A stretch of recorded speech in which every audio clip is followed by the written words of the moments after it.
Before we begin this video, guess what? I have t-shirts now. Go get yourself a t-shirt. Instead of my stupid name on a t-shirt, get Bleeding Knee. That's what the hands mean. BK for Bleeding Knee. Complete Ablation of Consciousness. Get a t-shirt. Bleeding Knee. Yeah. Before we get into the review, if you could even call it that, let me tell you about another manga. Parallel Paradise is an era manga isekai that really is just about as hard as softcore era manga can get. Yeah, I'm not going to beat around the bush because the main character doesn't either. Heyo! The main character in Parallel Paradise, named Yota, is sent to another world by this doll-looking thing that throws him out of a window. Seemingly, he is killed by the fall and brought to another world. This world there are no men, only women. To give you the very basic idea of this story, Yoda's very presence is enough to get women excited, and his touch can make them, zenith. If you don't get what that means, you're either too young to be watching this video, or I feel sorry for you. Take number 92, because I keep calling the main character Yoda and not Yota, and that's putting a very bad image in my head. I don't want to see his low green penis. I don't want to see it. But it's there. It's in my mind's eye. I can't get out of my mind. Help me. I did this to myself. Women that partake in Yoda end up addicted to it, and very quickly this becomes a harem series. But as time goes on, Yoda weaponizes the fact that the women in this world are almost driven mad by their desire to sleep with him. Not only because the act is addicting to the women, but also unless they sleep with him, they will die before they reach a certain age, and it eventually leads to him doing some downright evil shit. While the series I'm going to be talking about today, Chained Slave, doesn't go quite as far, the elements of the harem aspects do draw some pretty similar conclusions. Really, when it comes down to it, both series, as an effect of their MCs having some power that can only be fulfilled by sexual gratification of any woman near them, these series end up with a cast of victims to the main character, either directly or out of circumstance. This has caused many online to question the morality of the chained slave, as many of these girls must fulfill the main character's desires in order to survive. The controversy surrounding consent, and if given under a sort of spell or duress involving terrible monsters coming to kill them, is even consent at all. Wait, that wasn't what the controversy was about? I had this whole thing where AC/DC is going to be playing Ballbreaker here, but you two decided to fuck me on that, so oh boy. Yes, Mato Seihei no Slave, or Mato Seihei no Soldier, or Chained Slave, or Chained Soldier, is a harem isekai that is the embodiment of S&M. Each isekai has their own gimmick or either kink, depending on how far on the ecchi scale it can go, and this one is definitely femdom. Whips and chains all day, baby, though it sort of loses the femdom identity later on and has Yuki, the main character, be more masculine, even though he swears up and down and left and right that he definitely doesn't want this.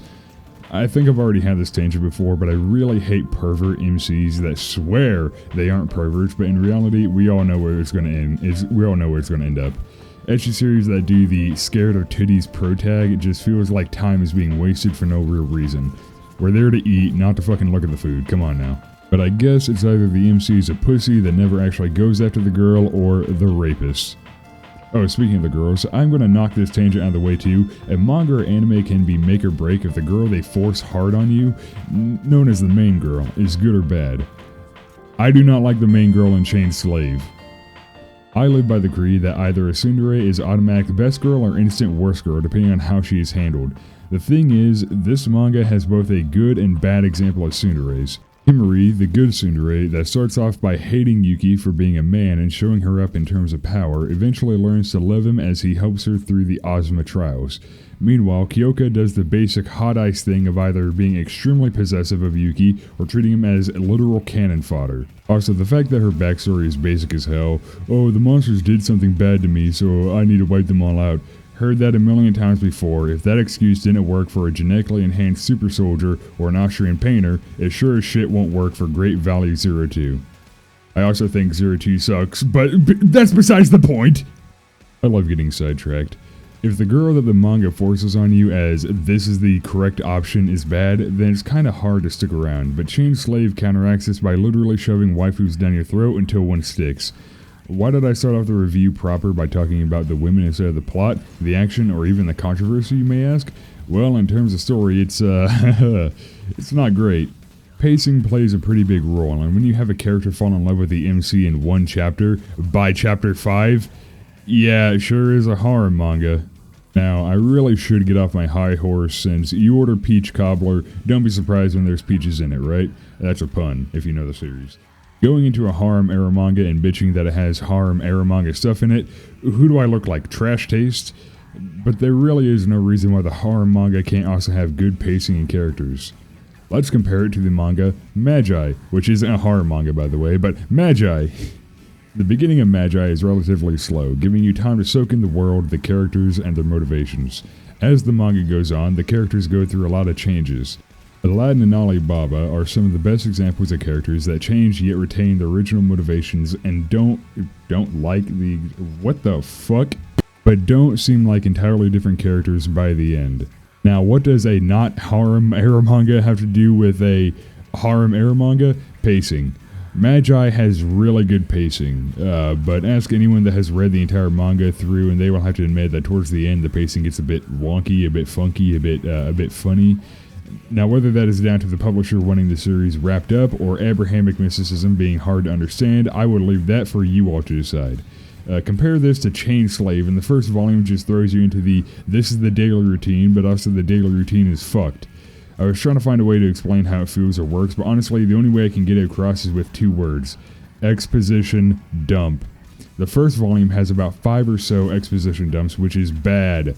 World and character building is typically, 90% of the time, better off shown rather than told.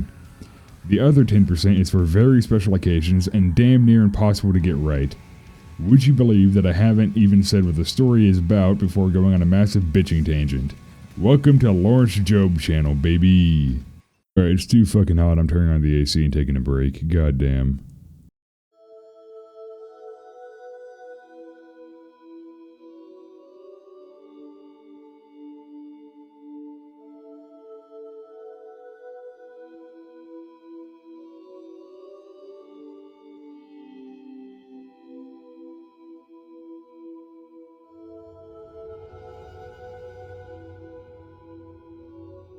So what is Chain Slave about?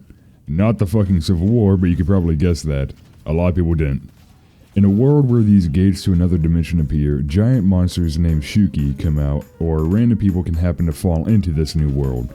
These situations where either Shuki escape or people fall in are called Mato disasters, named after the dimension Mato. Main character Yuki Walker had lost his sister to a Mato disaster when he was younger, and lo and behold is victim to one himself. Yuki finds himself in Mato and is almost instantly attacked by Shuki, but is saved when Mato Defense Force Group 7 rescue him. Most notable is the leader Kyoka, who rides on Shuki that she enslaves with her ability. Her Shuki is too weak to fight off the others, and she is forced to make a master-slave bond with Yuki.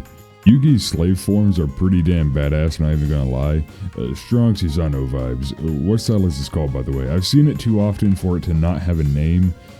Speaking of badass, I really do like the fights in the series. Sometimes the powers can feel like bullshit, but for the most part, it's good. Really good art.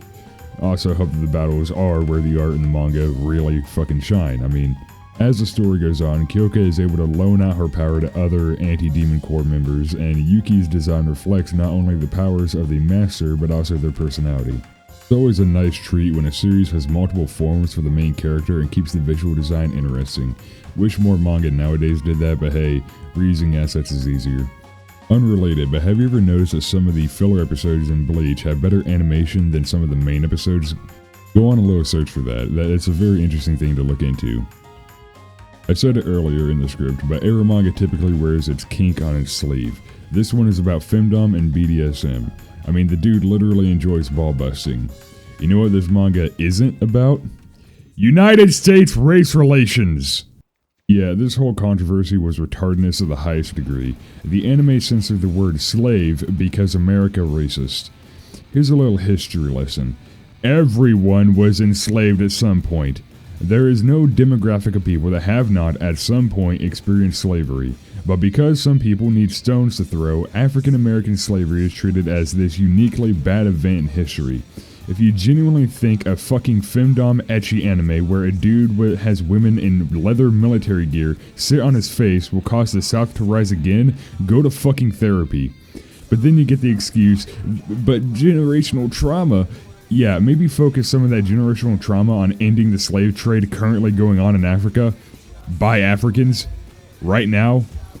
As I am reading this fucking script, there are slaves, actual fucking slaves, building the next high-rise mega scraper in Dubai and mining cobalt in Lubumbashi and Kazanfu.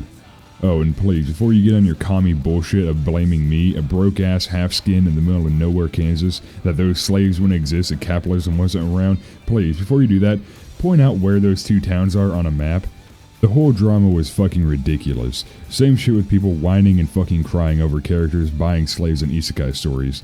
This may shock you, but the Japanese authors writing escapist power fantasies don't know and don't care about the plight of African Americans in the 1800s. Japan has its own history and views on slavery.